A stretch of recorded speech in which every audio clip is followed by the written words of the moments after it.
Hello. Okay, my name is Craig,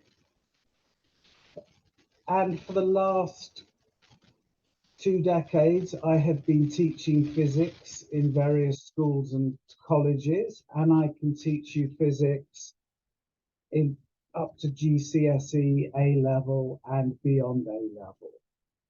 Okay, so you might recognize this image. You might have seen it on a t-shirt because it's the cover of a famous album. But very few people know what it actually represents. Okay, what it is the radio emissions from an exotic type of star known as a pulsar. Okay, a pulsar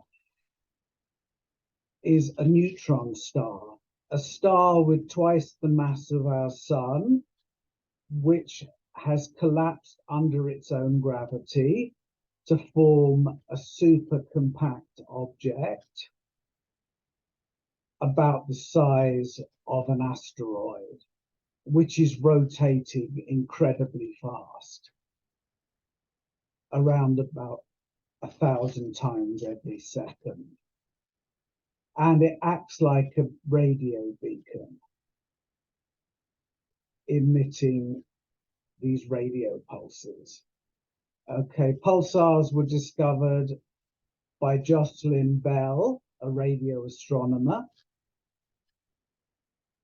Okay, so when she first saw the printout, she wrote LGM on it, Little Green Men, because she was curious as to whether or some of her colleagues asked whether this was actually aliens signaling to us. But they then realized it was a neutron star. Okay, neutron stars are the densest objects, the densest material known in the universe. A teaspoon of neutron star material would weigh as much as a mountain. Okay, so rather than having one continuous tape showing the pulses going blip, blip, blip, they chopped it up and stacked the pulses on top of one another. It's called a stack plot. Okay, so rather than aliens signaling to us, we can actually use the location of pulsars to let aliens know where we are in the universe. Okay, this image on the left includes a map with the Earth at the center, showing the distances to neighboring pulsars. It was a plaque on the side of the Voyager space probe, which is heading out into interstellar space.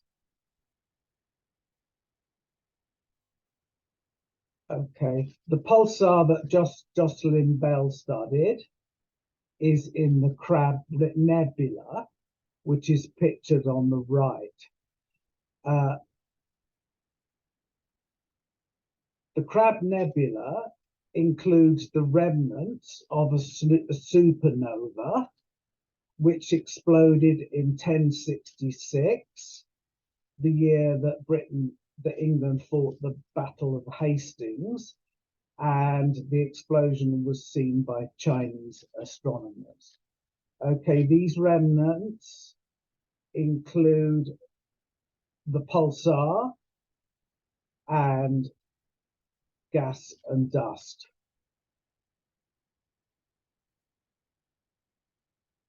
The remnants of a dead star. Okay, this is the first image of a black hole, which was taken by the Event Horizon telescope a couple of years ago. This is a supermassive black hole, M87. It has a mass 1 billion times that of our own sun, and its size is approximately 3 times that of our entire solar system. Now, you can't actually see a black hole by definition because light can't escape from a black hole. So what we're seeing is a glowing ring of gas and dust that's spiraling into the black hole. That's called an accretion disk. As the matter spirals in, it gets incredibly hot and it glows, giving off visible light and light in the X-ray part of the spectrum. Okay, here's another image of M87, and it shows a beam of electrons which are being shot out of the poles of the black hole. That's called a relativistic jet. So as it hoovers up all that matter, the black hole spits it straight out again in a relativistic jet. So that fuzzy blob where the jet is coming from is an entire galaxy with the black hole at the center. Every galaxy, including our own, has a supermassive black hole at the center. Okay, so here's an animation of the stars orbiting the black hole at the center of our galaxy. Okay, in Sagittarius A star. That's our local black hole. Okay, this is one of the first images that was taken by the new James Webb Space Telescope. It's another type of star known as a Wolf-Rayet star, which is kind of blowing smoke rings into the space around it. Wolf-Rayet stars are very dangerous if you're in their vicinity, because as well as blowing out rings of gas and dust, they can also shoot out bursts of gamma rays. If a gamma ray burst was to happen near our planet,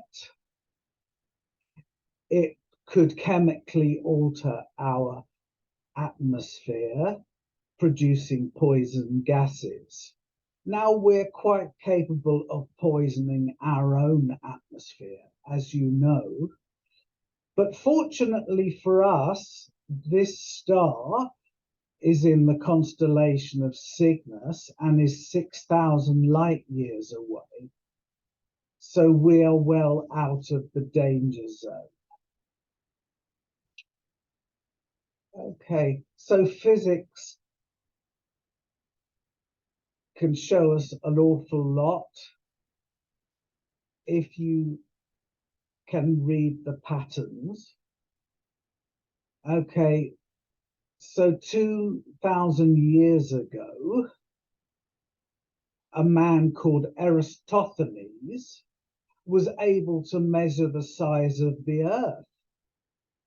And he did that without any specialist equipment, no telescopes, no satellites. All he had was a well and a stick.